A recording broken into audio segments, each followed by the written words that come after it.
Hello বন্ধুরা, আজ শুক্রবার। দিনটি শুরু করেছিলাম পূজা দিয়ে, তাই সকাল সকাল পূজা আর রান্নাটা শেষ করে চলে গিয়েছিলাম মেশিনে আজ বসার কারণ হচ্ছে অনেকগুলো মাস্কের অর্ডার ছিল, আর যে নেবে তারও অনেক তাড়া। তাই মাস্কগুলো রেডি করে প্যাকেট করে রাখলাম, যেন যে নিতে আসবে তাকে বেশিক্ষণ ওয়েট করতে না হয়। এই তো এরপরে চলে গেলাম বিকালের নাস্তা। বাচ্চারা নুডলস খেতে ভীষণ ভালোবাসে, তাই আমি ওদেরকে বিকেলে সবসময় চেষ্টা করি নুডলসটা বানিয়ে দিতে। আর ওর বাবারও সহজে নুডলস খাওয়া হয় না, তাই ওর বাবা আসলে নুডলসটাই করে দিই।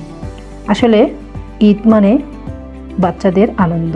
বাচ্চারা মনে করে ঈদে আমাদের বন্ধুরা মজা করবে, ওরা নতুন জামা কাপড় নেয়, তাই আমাদেরও বুঝি নতুন কাপড় চোপড় নিতে হবে।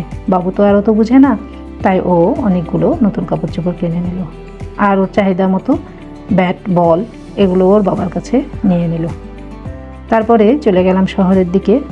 এই তো শহরে যেন ঈদ অনেক সুন্দর করে সাজিয়েছে শহরটা, চারিদিকে লাইটিং, ভীষণ ভালো লাগছিল। আর এটা আমাদের শহরে নতুন মার্কেট হয়েছে, তাই ভিড় এই মার্কেটে খুব কম।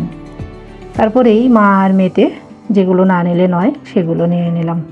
অনেকগুলো কসমেটিক্স নিয়ে নিলাম। অনেক দিন থেকে মেয়ে বলছিল ওর অনেক কিছু দরকার, তাই আজ ওকে ওই দোকানটাতে নিয়ে গিয়েছিলাম।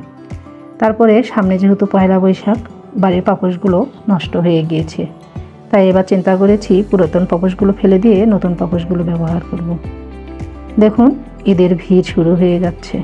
আমরা আসলে প্রথম সন্ধ্যাতে এসেছিলাম, তখন তেমন ভিড় ছিল না, এখন অনেক ভিড় হচ্ছে। চলে গিয়েছিলাম ভীষণের শোরুমে। অনেক দিন থেকেই ওর বাবাকে বলছিলাম, আমার বোন বলছে একটা মিক্সচার দেখতে, তাই ওর বাবা থাকলে ভালো হয়। এই তো দেখে নিলাম মিক্সচারগুলো। ও আসলে দাম শুনতে বলেছিল। তারপরে দেখলাম ডাবল ডোরের একটা ফ্রিজ, খুব ভালো লেগেছে।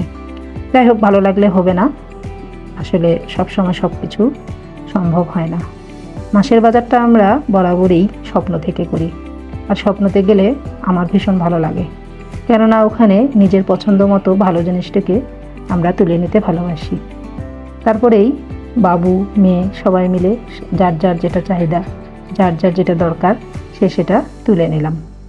এরপরেই চলে এলাম বাড়িতে এসে আরেকবার আমি সব লিস্টের সাথে মিলিয়ে দেখলাম। তো বন্ধুরা, ভালো থাকবেন। নতুন নতুন ভিডিও পেতে অবশ্যই লাইক কমেন্ট শেয়ার করবেন। ধন্যবাদ সবাইকে।